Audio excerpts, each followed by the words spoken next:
Hey, welcome to The Explainer. So, you're planning a trip to Peru? Awesome. This one's for you. Today, we're going to break down exactly how to book private car services with confidence so you can get from point A to point B safely and, without any stress.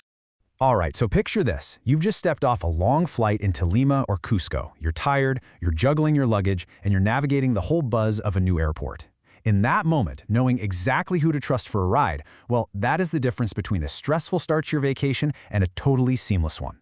And this right here, this is the key mindset shift you really need to make for travel in Peru. When you pre-book a private car, you're not really paying for some fancy luxury vehicle. What you're buying is certainty. You're getting a fixed price, a known driver, a clear pickup spot, and accountability. You are literally paying to reduce the randomness of your journey. So how do we reduce that randomness? Well, first, you've got to understand the landscape of options available to you. It's really a spectrum, and knowing where your choice falls on it is absolutely key to managing your expectations and, more importantly, your safety. So on one end of the spectrum, you've got these pre-booked services that feel a lot like a black car service you'd get in the US or Europe. And then way over on the other end, you have the very informal culture of just hailing a taxi on the street, where you're negotiating prices right there on the spot, and, the quality can be pretty unpredictable. So it really all boils down to three main categories. You've got your formal taxis, which you can find at official airport counters. Then you have dedicated tourist transport, which is used for all the popular routes.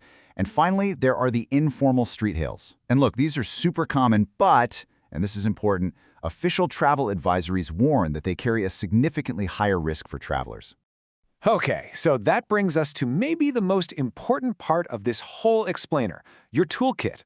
The things you need to know to verify that a ride is legit and safe before you even get in the car. If you remember only one thing from this, please make it this. Look for the license plate. Peru's government designates all authorized tourist vehicles with these bright orange plates. It is the simplest, most powerful visual cue you have for a formal, legitimate ride on any tourist route.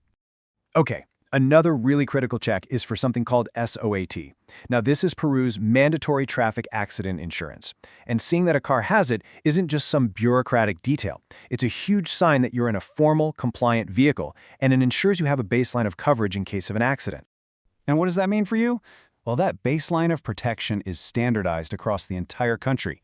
It's specifically designed to provide immediate support for medical expenses, disability, and other really serious outcomes. And it doesn't even matter who is at fault.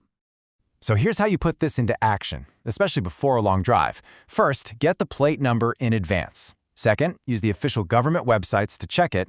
And third, just confirm the vehicle is authorized and its insurance is valid. It honestly takes just a few minutes, and it adds a huge layer of security to your trip. Okay, so you know how to find and verify a safe ride. Now, let's talk about the practical, on-the-ground differences you're going to experience compared to using a car service back home. Let's break down the key differences. First, pricing. A lot of taxis aren't metered, so you have to agree on a price beforehand. Second, communication. WhatsApp is pretty much the standard for coordination, so expect to use it. And finally, tipping. It's generally not expected for taxis, though a small tip for help with bags is always appreciated. So what should you actually expect to pay? Let's look at some real-world benchmarks. For a standard sedan transfer from Lima's International Airport to the really popular tourist district of Miraflores, a typical published price is right around $22. For much shorter hops, the prices are incredibly reasonable. A ride from the airport into the city center of Cusco, for example, can be as low as $8 for a private car. But when you're looking at those longer, multi-hour trips between cities, let's say from Lima all the way to Paracas, you're basically hiring that car and driver for the better part of a day, so the costs can jump pretty significantly, often into the hundreds of dollars. So the idea here is to use these numbers as a sanity check. If a quote you get seems way too low, it doesn't mean you should run away. It just means you should be extra diligent. It's a signal to double-check that plate number and just confirm the service is formal and properly insured.